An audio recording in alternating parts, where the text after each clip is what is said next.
आप देख रहे हैं हमारा YouTube चैनल दी सच्चा भारत और आज के इस बुलेटिन में आपका स्वागत है। बाहर लगी एम्बुलेंस की कतारें, ये तस्वीरें देखिए। अहमदाबाद के सिविल अस्पताल में एक भी बेड खाली नहीं है। यही वजह है कि एम्बुलेंस के जरिए मरीज अस्पताल तो पहुंच गए, लेकिन अस्पताल में दाखिल नहीं कराया जा सका मरीजों को। और एम्बुलेंस की कितनी लंबी कतार लग गई सिविल हॉस्पिटल के बाहर। ये तस्वीरें वाकई अपने आप में डराने के लिए काफी हैं हम सभी को, और ये बता रही हैं कि इस वक्त हालात कितने भयावह हो गए। वीकेंड कर्फ्यू शनिवार को बिल्कुल सफल रहा। इसको लेकर पुलिस जाब्ता चाक चौबंद रहा। चप्पे चप्पे पर पुलिस पूछताछ कर रही है। केवल आपातकाल सेवा को छोड़कर पुलिस ने सब्जी मंडी भी बंद करवा दी। सवेरे 10 बजे किराना की दुकानें भी बंद करवा दी। पूरी सड़कें व बाजार वीरान नजर आने लगे। मात्र पुलिस की गाड़ियों के सायरन बजते नजर आ रहे हैं। पुलिसकर्मी गश्त करते हुए नजर आ रहे हैं।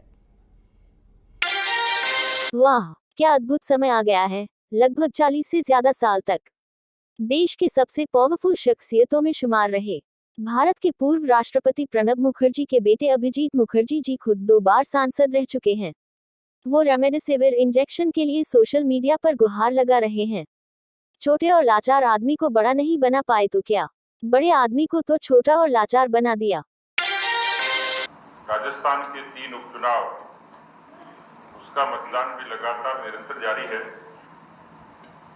मतदान के प्रतिशत को देखकर लग रहा है कि अच्छा खासा मतदान होगा, और सामान्य तौर पर मत प्रतिशत बढ़ता है तो वो एंटी एस्टेब्लिशमेंट होता है, सत्ता के विरुद्ध।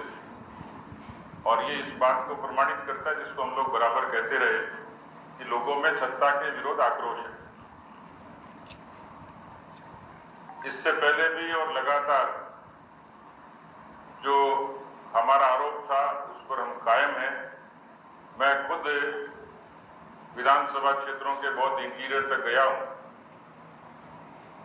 सरकारी मशीनरी जिस तरीके से चुनाव लड़ रही है, कांग्रेस नहीं लड़ रही, लेकिन भारतीय जनता पार्टी के कार्यकर्ताओं का मैं अभिनंदन करूंगा कि उन्होंने बहुत ही परिश्रम के साथ में इस सरकारी मशीनरी से युद्ध लड़ने का काम किया है।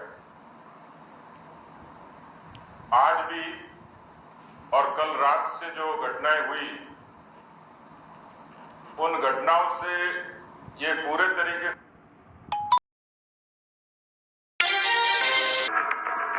एक साल पहले कुछ इसी तरह लाखों लोग मुंबई से अपने घरों के लिए निकले थे। तब घर वापसी का कोई इंतजाम नहीं था तो लोगों को अपने घर का सफर मजबूरन पैदल ही करना पड़ा था। वो मुश्किलें दोबारा न झेलनी पड़े, इसलिए लोग एक बार फिर मुंबई छोड़कर जा रहे हैं।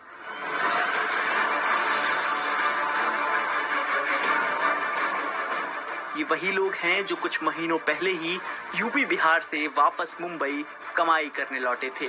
मैं आया था कुछ काम के लिए, काम ढूंढने के लिए।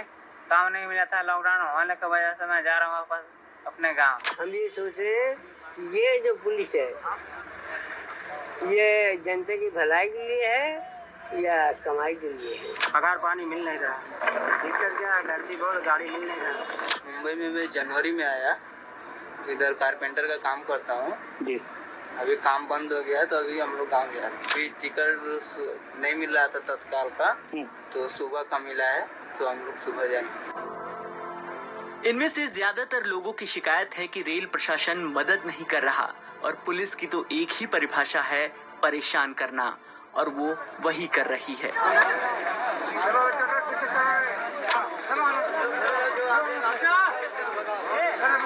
कई लोग इस कदर परेशान हैं कि वो ट्रेन में बिना टिकट चढ़ने के बाद फाइन देकर भी जाने को तैयार हैं। ट्रेन में भी और कुर्ले स्टेशन पे किसी को चढ़ने नहीं देता था, हम लोग फाइन भर के चढ़ना पड़ गया। हर 2000 फाइन भरना पड़ा है। 2000 रुपये टिकट के लिए? हाँ, तत्काल में टिकट वही 1500 लगा। 1500। वैसे टिकट कितने की है? वैसे 800। और कितने घंटे की जर्नी है? 25 घंटे। मुंबई से यूपी बिहार की ओर जाने वाली ज्यादातर ट्रेनें एलटीटी, कल्याण, ठाणे, दादर, पनवेल और सीएसटी से चलती हैं। एलटीटी और सीएसटी जैसे स्टेशन में ट्रेन जाने के समय से कुछ घंटे पहले लोगों की भारी भीड़ इकट्ठा हो रही है। इस भीड़ को मैनेज करने के लिए रेलवे के इंतजामात नाकाफी हैं। इस अव्यवस्था पर सेंट्रल रेलवे के सीपीआरओ शिवाजी सुतार का कहना है, अमूमन एक ट्रेन में 1800 लोग यात्रा करते हैं, लेकिन अभी की ट्रेनें ठसाठस भरी हैं और इनमें 2000 से ज्यादा लोग सफर कर रहे हैं। 13 और 14 अप्रैल को भीड़ थी, लेकिन अब स्थिति सामान्य है। वहीं स्टेशन के बाहर इकट्ठा होने वाली यात्रियों की भीड़ पर सुतार का कहना है, एलटीटी से स्पेशल ट्रेनें चल रही हैं। एक ट्रेन में 1500 लोग रिजर्वेशन टिकट पर यात्रा कर रहे हैं। एलटीटी स्टेशन पर कुल 5 प्लेटफॉर्म हैं और ऐसी स्थिति में अगर एक साथ 3 ट्रेनें यहां से रवाना होती हैं तो स्टेशन के अंदर और बाहर करीब 4500 यात्री आ जाते हैं। इसी वजह से भीड़ की तस्वीरें नजर आ रही हैं और ये भीड़ सिर्फ कुछ देर ही रहती है। इस बार श्रमिक स्पेशल ट्रेन चलाने को लेकर सीपीआरओ कहते हैं कि पिछले साल और इस साल की स्थिति बिल्कुल अलग है, इसलिए इस बार रेलवे कोई भी श्रमिक स्पेशल ट्रेन नहीं चला रहा है। हालांकि सेंट्रल रेलवे का कहना है कि गर्मी में यात्रियों की सुविधा के लिए 7 से 15 अप्रैल के बीच 76 स्पेशल ट्रेनें चलाई गई हैं। मई के आखिर तक इसकी संख्या बढ़ाकर 154 तक की जा सकती है। चुनाव आयोग ने पश्चिम बंगाल में चल रहे विधानसभा चुनाव के दौरान इलेक्शन कैंपेन पर नकेल कस दी है। इलेक्शन कमीशन ने कहा कि प्रत्याशी शाम 7 बजे से सुबह 10 बजे के बीच प्रचार नहीं कर सकेंगे। उन्हें सुबह 10 बजे से शाम 7 बजे के बीच ही प्रचार करना होगा और चुनाव प्रचार वोटिंग से 72 घंटे पहले खत्म करना होगा। पहले प्रत्याशी 48 घंटे पहले तक चुनाव प्रचार करते थे। पश्चिम बंगाल में 8 चरण में मतदान हो रहा है। इसमें 4 चरणों की वोटिंग हो चुकी है। जोधपुर शहर में शुक्रवार शाम को वीकेंड कर्फ्यू लागू हो गया, लेकिन कर्फ्यू लागू होने से पहले एक दिन में ही कोरोना के नए मरीजों का रिकॉर्ड टूट गया। एक साल में पहली बार जोधपुर में एक दिन में नए रोगियों का आंकड़ा 1000 पार होकर 1144 पहुंच गया। शुक्रवार को 18 ब्लॉक में 1144 नए संक्रमित सामने आए हैं। इनमें सर्वाधिक जोधपुर के मसूरिया ब्लॉक में 169 लोग हैं। स्वास्थ्य विभाग ने इन सभी मरीजों की ट्रैकिंग करने के लिए टीमों को रवाना कर दिया है। इधर शाम को वीकेंड कर्फ्यू लागू हो गया, उसके बाद सड़कें सूनी नजर आने लगी। जोधपुर में आज 1144 केसेस पॉजिटिव आए हैं।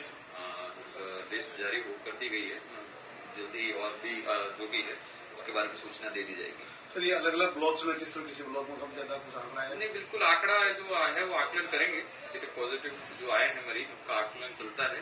लिस्ट जो भी हमारे जोन बनाए गए हैं, कुछ 9 जोन हैं, 9 जोन में डिवाइड हो जाती है और वहीं पे जो RRT की टीम है पेशेंट्स को जहां भी चाहे होम आइसोलेशन हो या हॉस्पिटलाइजेशन हो उसकी कार्रवाई आगे करती रहती है। इधर सरकार के निर्देश पर शुक्रवार शाम को 5 बजे बाजार बंद होना शुरू हो गए, जो 6 बजे तक पूरी तरह से बंद हो गए।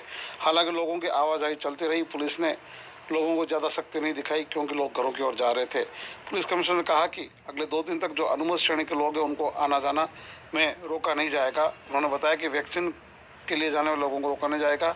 इसके अलावा जो लोग अनावश्यक बाहर निकलेंगे उनके खिलाफ कार्रवाई की जाएगी। और 6 बजे से लेके मंडे सुबह तक कर्फ्यू लागू रहेगा। एग्जम्प्टेड कैटेगरीज जो दिया हुआ है, जैसे एसेंशियल सप्लाईज है, जो कंटिन्यूअस वर्किंग फैक्ट्रीज है, या जैसे आवश्यक जैसे पत्रकार है, अन्य जो कैटेगरी जो लिस्ट आउट कैटेगरीज है उनको एग्जम्प्ट किया हुआ है। और बाज़ार बंद रहेगा। आम लोगों का आना जाना, ऐसे कोई बहुत ज़रूरी अस्पताल रिलेटेड काम या ऐसे कोई बहुत ज़रूरी काम है उसको छोड़ के अपने घरों में रहने के लिए ही आदेश है। जोधपुर में बढ़ते कोरोना के मामलों को चलते जिला प्रशासन इस बात पर विचार कर रहा है कि आने वाले दिनों में 7 से 10 दिन का लंबा लॉकडाउन लगाया जाए, जिससे कि इस चेन को ब्रेक किया जा सके। और ऐसे ही नए अपडेट पाने के लिए द सच्चा भारत चैनल को सब्सक्राइब कीजिए। धन्यवाद।